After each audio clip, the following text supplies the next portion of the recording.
तुमच्या जाहिरातीसाठी एक संधी मोठ्या प्रेक्षकांपर्यंत पोहोचवा। व्यवसाय असो किंवा इव्हेंट, विकासनामा सोबत जाहिरात करा। स्क्रीनवरील नंबरवर आजच संपर्क करा।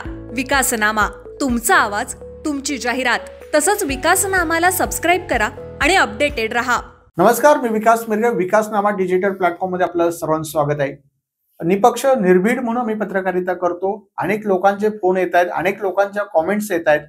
आम्ही निपक्ष करतो, कुणाला भीक घालत नाही, कुणा भीक घालण्याचा प्रश्न नाही। तुम्हाला आम्हाला संवाद साधायचा असेल, माझ्या स्क्रीनवर नंबर दिला। जरी मी नवी मुंबईत असेल तर तुम्ही मला बाईट पाठवू शकता, आडवा मोबाईल करून तुम्ही तुमचं म्हणणं, तुमची भूमिका तुम्ही सांगू शकता।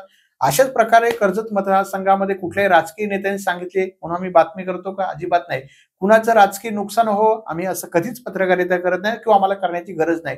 आम्ही निपक्ष निर्भीड करतो। जे चुकतं, जे बिघडतं, जे बिघडणार आहे ते आम्ही सांगण्याचा प्रयत्न करतोय। मूळ मुद्दा असा आहे, प्रभाग क्रमांक 2 वर आज बोलूया। प्रभाग क्रमांक 2 चे जे आहेत, आपण संकेत भासे आमदारांचा भाचा जो आहे तो निवडणूक लढवण्यासाठी पूर्ण त्या प्रभागामध्ये तयारी केली होती, अनेक विकास कामं केली होती।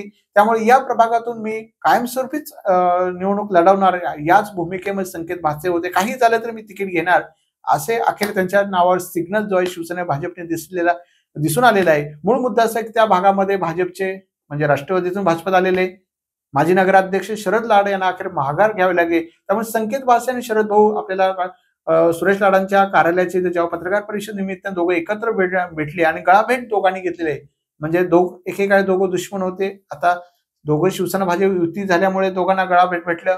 त्यामुळे लाडांना नगराध्यक्षपद दिलेले, संकेत भासे थेट नगराध्यक्ष होते, मात्र त्यांना आता वार्ड क्रमांक 2 नगरसेवक व्हावं लागलेलं आहे। त्यामुळे प्रभाग क्रमांकाची संकेत भासेंची सध्या चिंता मिटलेली आहे, कारण राष्ट्रवादी काँग्रेसकडे उमेदवार शोधलेला आहे, पण मात्र तोही काही उमेदवार राजकीय दबावामुळे ते मागे घेतायत का असाही प्रश्न उपस्थित। राष्ट्रवादी काँग्रेसमध्ये आमच्या उमेदवारांवर राजकीय दबाव आणला जातो, तिथल्या उमेदवारांना पैसे देऊन किंवा त्यांना बंदूक लावून तुम्ही उमेदवारी अर्ज दाखल करायचा नाही अशी भूमिका तिथे प्रभाग क्रमांक 2 मध्ये आता कोण करते हे सगळं लोकांना माहित असेल। मात्र मूळ मुद्दा असा आहे की मग अशा परिस्थितीमध्ये शरद लाड जे उमेदवारीचे अर्ज दाखल करणार होते, मग ते राष्ट्रवादीतून करणार होते का भाजपात करणार होते अशी चिंता होती। मात्र थेट घरात नगराध्यक्ष पद गेल्यामुळे कदाचित त्यांनी माघार घेतले दिसून येते। त्यामुळे दोघांनी संकेत भासे आणि सत्तेधारी विरोधक एकेकाळी, आता तो मात्र मित्र झाले शिवसेना भाजपाच्या निवडणुकीच्या निमित्ताने, कारण ते त्या प्रभागातले विरोधक होते।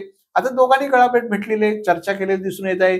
मात्र शरद लाड हे जे आहेत ते सुद्धा काही 2 दिवसापूर्वी अजित पवार गटात जाण्याची चर्चा होत्या किंवा अपक्ष लढणार होत्या, मात्र सध्या तर ते सुरेश लाडांसोबत राहणार असले जवळपास निश्चित दिसतंय, कारण घरामध्ये नगराध्यक्ष आलेले आहे। मूळ मुद्दा असा आहे की आता संकेत भासेंची चिंता मिटलेली आपल्याला दिसून येते। मात्र सध्या तरी त्यांच्या म्हणजे शरद लाड स्ट्रॉंग होते, त्यांचा त्या प्रभागामध्ये दबदबा होता ते सुद्धा, त्यामुळे तिथल्या आता संकेत भासेंना जास्ती चिंता करायची गरज नाहीये, कारण त्यांनी केलेला विकास असेल। आता शरद लाड त्यांच्या सोबतीला आहे, त्यामुळे त्या प्रभागामध्ये सध्या ते पैसे कमी लागू शकतात असं म्हणायला काही हरकत नाहीये। धन्यवाद। तुमच्या जाहिरातीसाठी एक संधी मोठ्या प्रेक्षकांपर्यंत पोहोचवा। व्यवसाय असो किंवा इव्हेंट, विकासनामा सोबत जाहिरात करा। स्क्रीनवरील नंबरवर आजच संपर्क करा। विकासनामा, तुमचा आवाज, तुमची जाहिरात। तसंच विकासनामाला सबस्क्राइब करा आणि अपडेटेड रहा।